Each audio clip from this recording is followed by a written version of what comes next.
Se non conoscete il mondo degli yacht, ma ne siete If you incuriositi, don't know a lot about the yachting world but are intrigued by it, stay to watch this video because I'm about to introduce to you a special type of boat. It's the MAGELLANO 66, built by Azimut. A big yard and a large boat, 20 metres. Azimut is a world leader and MAGELLANO is a range of shuttles that represents that. Those who would choose a modern trawler like this know that this style will suit them for years to come. In short, it is a yacht with a timeless feel. In the same series there are also the 43, 53 and 76 feet models. Observe the sides, that is, the sides of the hull. They are very high and they show how they can protect the deck from the waves. You can move about safely on board, partly because the coamings are high, and over the gunwale there is still the handrail, even on the bow, so there is no problem if you lose your balance. The aft cockpit is safe because even here the sides are high. The fly-in's exactly on the vertical of the sofa and thus covers all of the living area. Aft of the mast there is the solarium. You can furnish it as little as you want, and towards the bow a cooking area with a grill, the dining area, the sun and of course the helm. Also in the bow there is a sitting area, very nice because it is not visible from the dock, and with this there are 3 external living areas. At the beginning of this video, I invited you to have a look at this yacht because of its large hull. It gives room for internal volumes greater than those of many other similar-sized boats.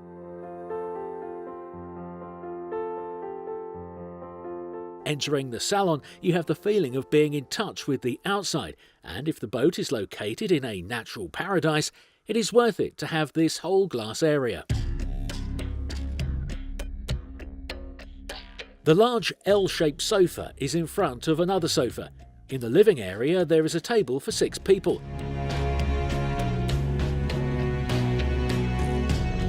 The kitchen is located towards the bow, next to the helm. And to divide the working area and the relaxation space, as mega yachts do, you can add a separation panel.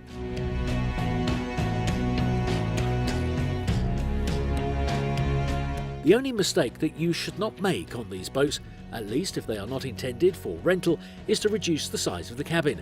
To be consistent with the philosophy of this type, the owner couple must be able to stay on board the best. That's why they designed a suite with a full beam, filled with natural light and with considerable stowage space. There is a large wardrobe dedicated to the owner, a second closet for him, a chest of drawers, the vanity area, and even a storage under the bed. The bathroom is obviously comfortable and classy. If you buy a MAGELLANO 66, you want to impress your guests. Don't be afraid, look at the size of the VIP cabin. It's a boat for long cruises, so there is plenty of storage, even for your guests. The third cabin is a double with closet and private bath. The fourth cabin has bunk beds and could be destined to the boys. Azimut, however, also uses it as an office. questa imbarcazione è diversa da tutte le altre, soprattutto in navigazione. The vessel is different from all others, especially in navigation. It does not pretend to run fast, but to navigate always, well, and comfortably, and the hull was designed for just this purpose. It has a straight vertical pendant to better cope with the waves. Con queste linee d'acqua, la carena è... With these water lines, the hull is longer than traditional boats with those long bow lines, and if it is longer, then it is more stable and more efficient. Today we put it to the test, because there are waves that are long and rather high. Ora, non dovete pensare che siccome va piano... Now, you must not think that because it goes slowly that it is slow. No, because it is also faster than the planing boats, and I'll explain why. If you get a sports boat, you often need to stop to refuel or to allow the captain and crew who are tired of riding the waves to rest. This, however, does not even need to stop sailing, so you do more miles, you reach more distant destinations and see more places. Not bad, right? The Magellano 66 is 20 metres and 15 centimetres long and has a displacement that varies from 37.5 to 44.5 tonnes, depending on if it is completely empty or at full load. Now, more or less, we have an intermediate situation. The hull is propelled by Volvo Penta D13 engines with 800 horsepower each. Propulsion is in V-drive with shaft line. In dislocamento I consumi sono molto bassi. Ad esempio, in displacement, consumption is very low. For example, 10 knots are consuming 40 litres an hour, which means that to travel 1 mile it takes 4 litres of fuel. But if you have patience and reduce the speed a little, for example, if we drop to 8 knots, it takes 20 litres per hour. That is 2.5 litres per mile. It's a low power to move about 40 tonnes over the water. Now, as the reservoir of this yacht has a 4,500 litre capacity, it means that at this pace we could take in the beauty of 1,800 miles non-stop, equivalent to the tour of Italy, including circumnavigation of the major islands. We are sailing in front of the port of Arese, and I bring us into high seas. The swell is growing because it is a long wave on a dead sea which comes from afar and has a lot of strength. A lot of force.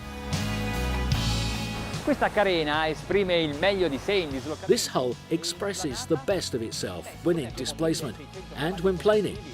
Well, since we have a total of 1,600 horsepower, let's give some gas and use it all. The ascent is very gentle, it is progressive, and this is part of that comfort that makes us feel good, even here on the fly, even in rough sea conditions.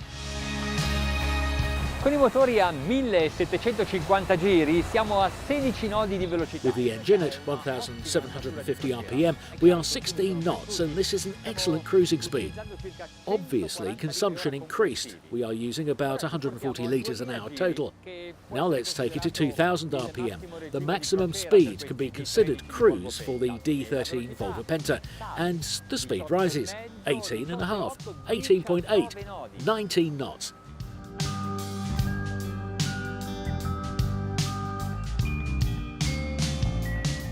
Per completare la prova, bisogna spingerla al massimo. To complete the trial, we must push it to the maximum, against the wind, the waves, and see not only what it does, but also how fast it reaches its stability. The GPS marks 24 knots.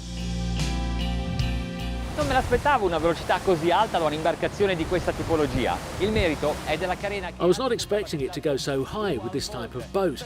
The credit is to the hull that Azimut has dubbed dual mode, that is, with the dual mode of operation. Yes, because depending on the speed using the different parts of the hull, it relies on different sections to optimise its own efficiency, depending on the speed. I've turned back to cross over the wake I've just made, and it's very soft. It's really fantastic. E poi quando con uno yacht così grande viri così rapidamente. And then when a yacht so big turns so quickly, and the angle of skidding is mild, even minimal, only a few degrees, you really feel at ease, even up on the upper deck.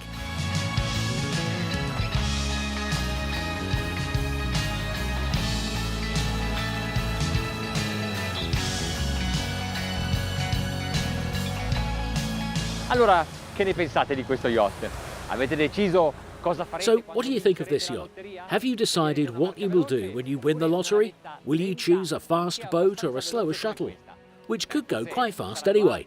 Well, maybe it will be something else that influences your choice. But I'm sure you'll think of this MAGELLANO 66 by Azimut.